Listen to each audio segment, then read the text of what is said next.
Alright, let's see if we can finish it off here. Though now that I've said that, we probably will not finish it this time during this play, but it's the goal right here. Let's see, I didn't go this way yet. I do remember that.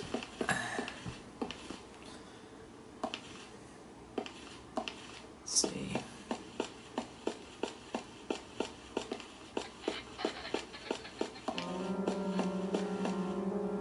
It's a golf club, that's all it is. I don't need that.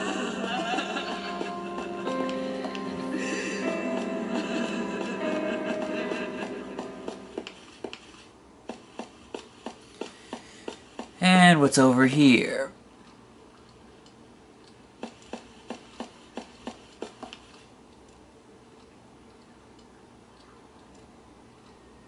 Alright.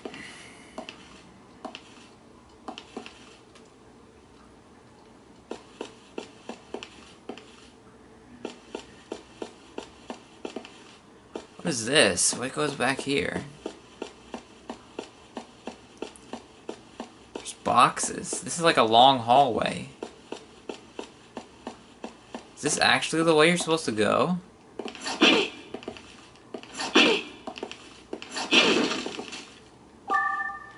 Mystery item. Okay.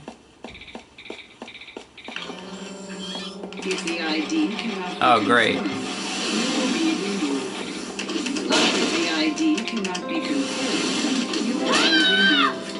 And I'm gonna get hit.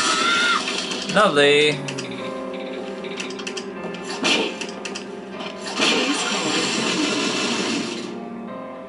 Alright.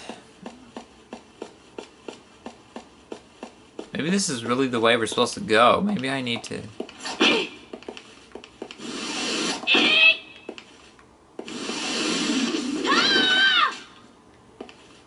Maybe I should go back and check if there's anything over there.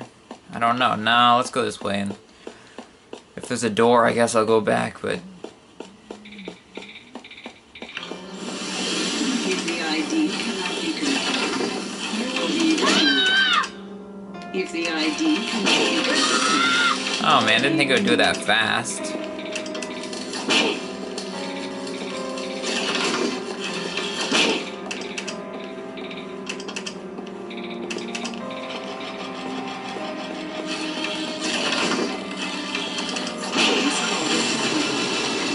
Alright, there we go.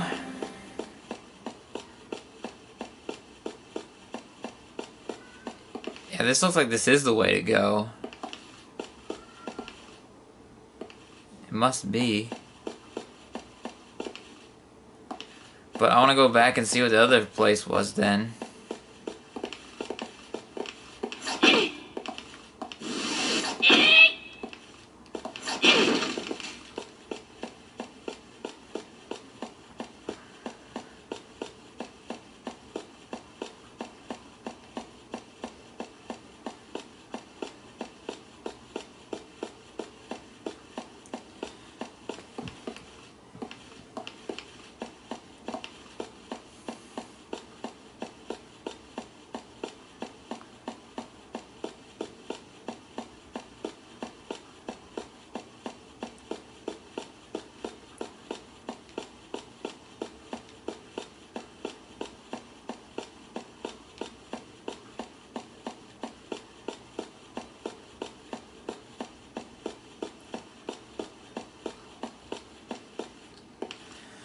So let's see what's this way then. If that is a, okay, that's just a little room. I should have gone here. It's all these guys.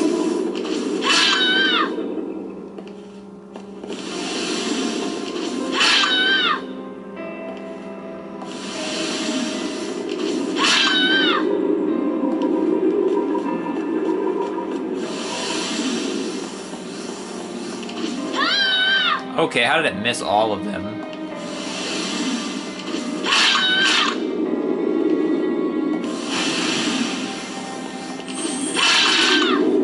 Wow, that was a... dropping everywhere, man.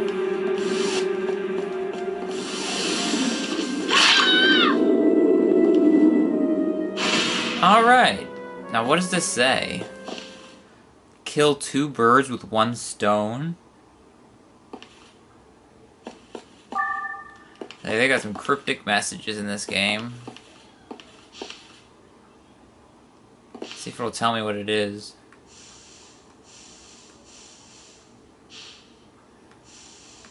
It won't. Let me go see what this stuff is that I got.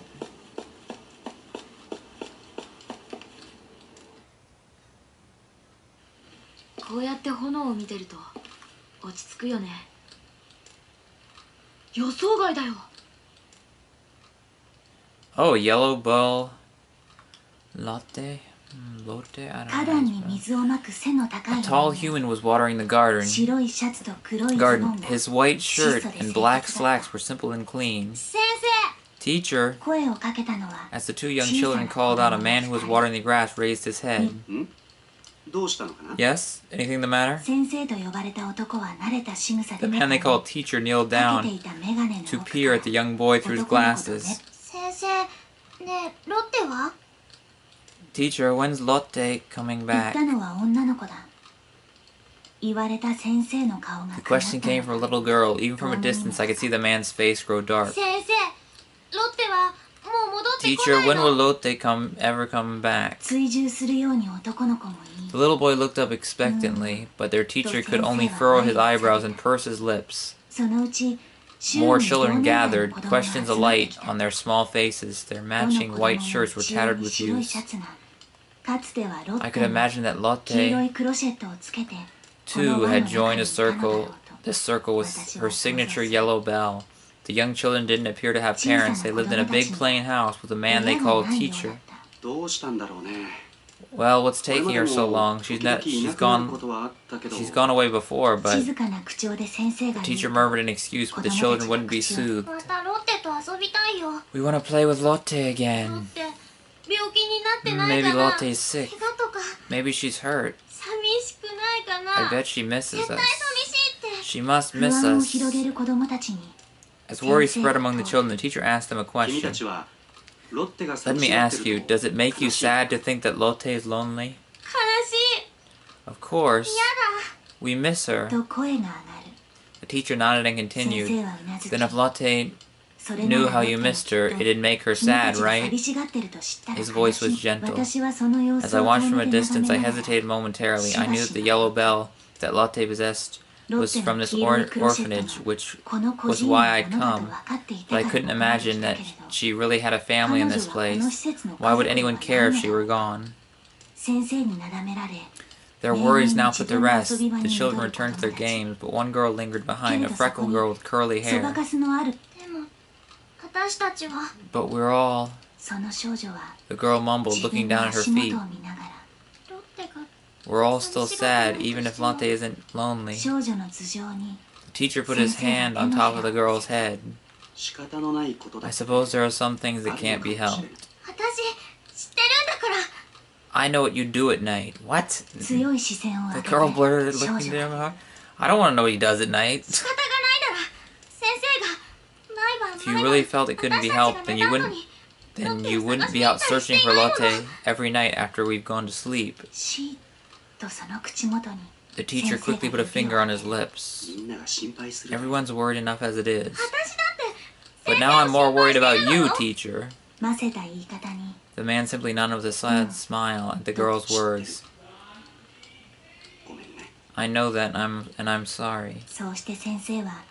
Then with the hose still in hand, he looked at the sky and spoke aloud. Between you and me, I'm not all that worried about Lotte. I'm sure she'll survive outside these walls. All that matters is that we all considered her family. I'm sure she wants to treasure those words too, because the family we made here is the only one we've ever had. As far as I'm concerned, we're Lotte's family, and as long as she knows that, everything will be okay. And to be honest, I believe that Lotte will return someday. Night came and the lights in the orphanage winked out. Slowly crept out from the shadows that spread before the orphanage. The moment the teacher saw me, he stopped in his tracks. The light from the full moon completely transformed me. I rang the bell, knowing it was all I could rely on. Lotte? Is that you? Yes, yes, it's me. Lotte. So then, does this mean you're ready to come back to our home? But of course, if you'll have me, that is. Back at the orphanage, the freckled girl was trying her best to calm the children who were crying from the teacher's absence. For days now, she'd taken his place guarding them at night, holding the young girl to him. The teacher announced my return to all the children, to all the family. I am Lotte, Lotte with her yellow bell, a gentle member of this orphanage with a bigger family than anyone could ask for. What is that all about? I really don't. Orange Bell, Bisque? Everyone in the town called the old writer who lived in this house a weirdo. The house was old-fashioned, the walls seemed weighted with history. So little care and upkeep had been done in the place, it wouldn't be a stretch to call it a dump. The front door was always open, not because it wasn't locked, but because there was no lock at all. Some would think it was an infinite invitation to burglars, but the place was such a mess that you'd lose all interest in stealing the moment you stepped inside. The house reflected its owner, an oddball, aged, and in disarray.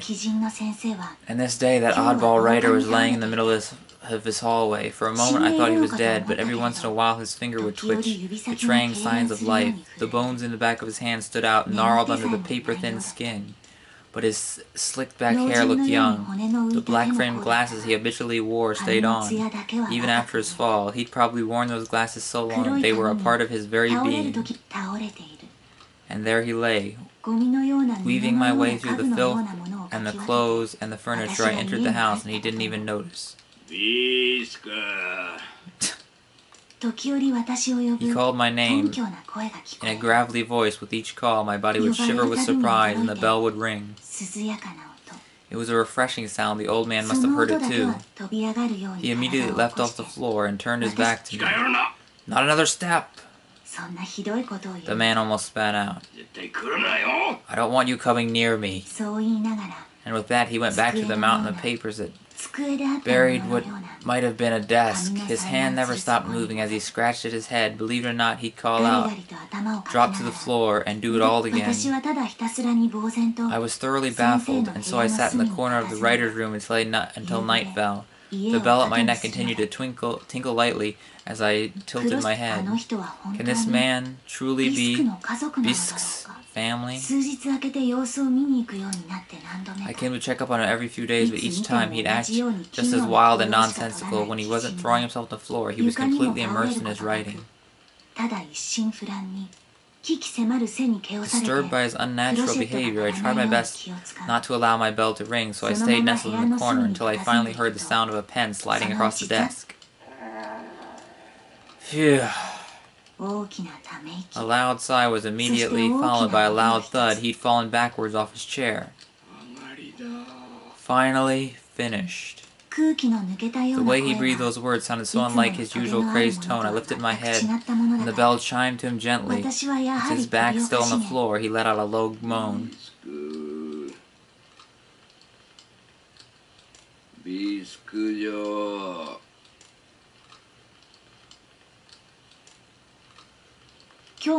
I was sure he'd yell at me to stay away again today, but instead he just lifted his thin, ghost-like arm and gestured to me. Just as I neared him with my careful, steady steps, he suddenly grabbed me by the scruff of my neck and dragged me down with him. At first I went stiff with fear, but then I heard the beating of his heart. He gently closed his eyes and petted me. Ah, Bisque, is that you? You've gotten so much thinner since I last saw you. His bony hands were rough, but he petted me softly as I sat there unable to answer. The beating of his heart became softer and softer. He continued to coo to me gently. Phew. Finally, I'm able to sleep. His last words sounded more like he was speaking from a dream. As the hand on me never wavered, I finally realized my doubts were cleared.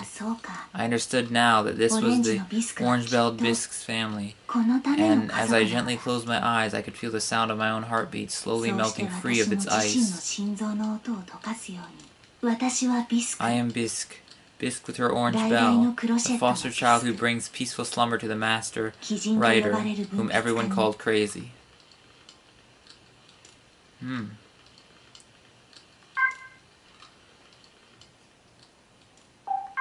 I don't know, they're interesting little stories, but I don't see what relevance they have to anything. I thought maybe they were a little bit more special than the other memory ones, but who knows.